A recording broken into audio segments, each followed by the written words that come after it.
scroll Facebook ទៅឃើញគ្នាយើងនិយាយថាតែយើងហោហែតដែរទេដែលយើងផ្សាយផ្សាយថៃរឿងដែលវាធ្វើស៊ីហ្គេមបរាជ័យយើងបង្អាប់ថៃអញ្ចឹងគាត់ចង់បានន័យថាអាការដែលយើងចំអកលក់លើទៅដល់ថៃគឺនាំឲ្យថៃលើកតបមកវាយខ្មែរយើងអញ្ចឹងបងប្អូន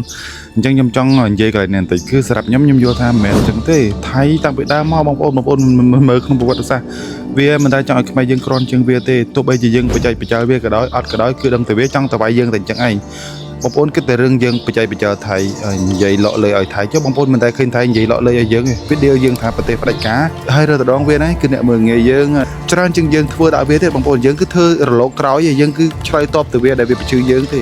បើនេះថាវានិយាយបញ្ជឿយើងហើយបើយើងនិយាយបញ្ជឿវាតាមក្រោយទេដល់ពេលអញ្ចឹងវាយល់ហ្នឹងបរិរឿងខ្មែរយើងមិនកើតចុះតែក្រុមគ្រួសារវាបងប្អូនប្រជាជនថៃតែនិយាយមើលងាយខ្មែរយើងតាំងពីដើមនោះអ្នកឯងគិតមិនថៃហ្នឹងគិតមិនអាប់ទាំងផ្សព្វផ្សាយ PC game មកវាហ្នឹងវាមិន copy ពីគេហើយនឹងវាច្រឡំទុងចិត្តវៀតណាមថាទុងចិត្តថៃទុងចិត្តថៃថាទុងចិត្តវៀតណាមអញ្ចឹងវាវល់ពេកហ្នឹងបងប្អូនបែកអាចយើងនិយាយថាវល់បែកអាចដល់ពេលយើងមើលក្នុង comment ប្រជាជនសៀមគេ comment ថាអើយបងប្អូនអើយប្រជាជនអន្តរជាតិអើយកុំរិះគន់អីនេះជាកំហុសតូចតាចមួយទេចង់និយាយថាបើវាធ្វើខុសវាអត់ professional វាអត់ហ្នឹងហើយវាអត់ professional វាសិតតែនិយាយថាកុំខឹងអីកុំនេះជាកំហុសតូចតាចមួយទេប៉ុន្តែបងប្អូនមើលអង្គយើងច្រឡំត្រឡប់ទុងចិត្តឥណ្ឌូឬក៏ទុងចិត្តមីយ៉ាន់ម៉ាទេកាលពី2023យើងទុងចិត្តវាស្ទើរគ្នាយើងច្រឡំត្រឡប់វានិយាយរិះគន់ឡើងពេញប្រទេសវាអត់ដែលគិតថានោះជាកំហុសតូចរបស់ខ្មែរយើងទេហើយយើងខុសទៅចំណុចហ្នឹងឯងមួយហើយដល់ពេលដែលវាធ្វើស៊ីហ្គេមគឺវាខុសគ្រប់ចន្លោះទាំងអស់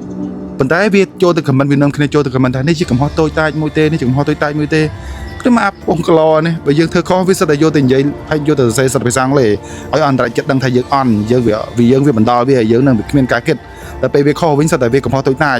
អញ្ចឹងបានន័យថាត្រឡប់មកវិញបងប្អូនមិនមែនមកពីយើងនិយាយឌឺដងវារឿងទឹកលិចចំនួនឬក៏រឿងស៊ីហ្គេមយើងនិយាយឌឺដងវាទៅវា Telegram លើយើងលើកនេះទេចុះបងប្អូនគិតមើលលើកមុនណាយើងមិនឌឺដងវាឲ្យទីហេតុវាមកបាញ់ទីហេតុយើងដល់ដីយើងហើយនឹងអា2011នោះក៏ដោយដែរនិយាយរួមទៅបងប្អូនកុំយល់ច្រឡំ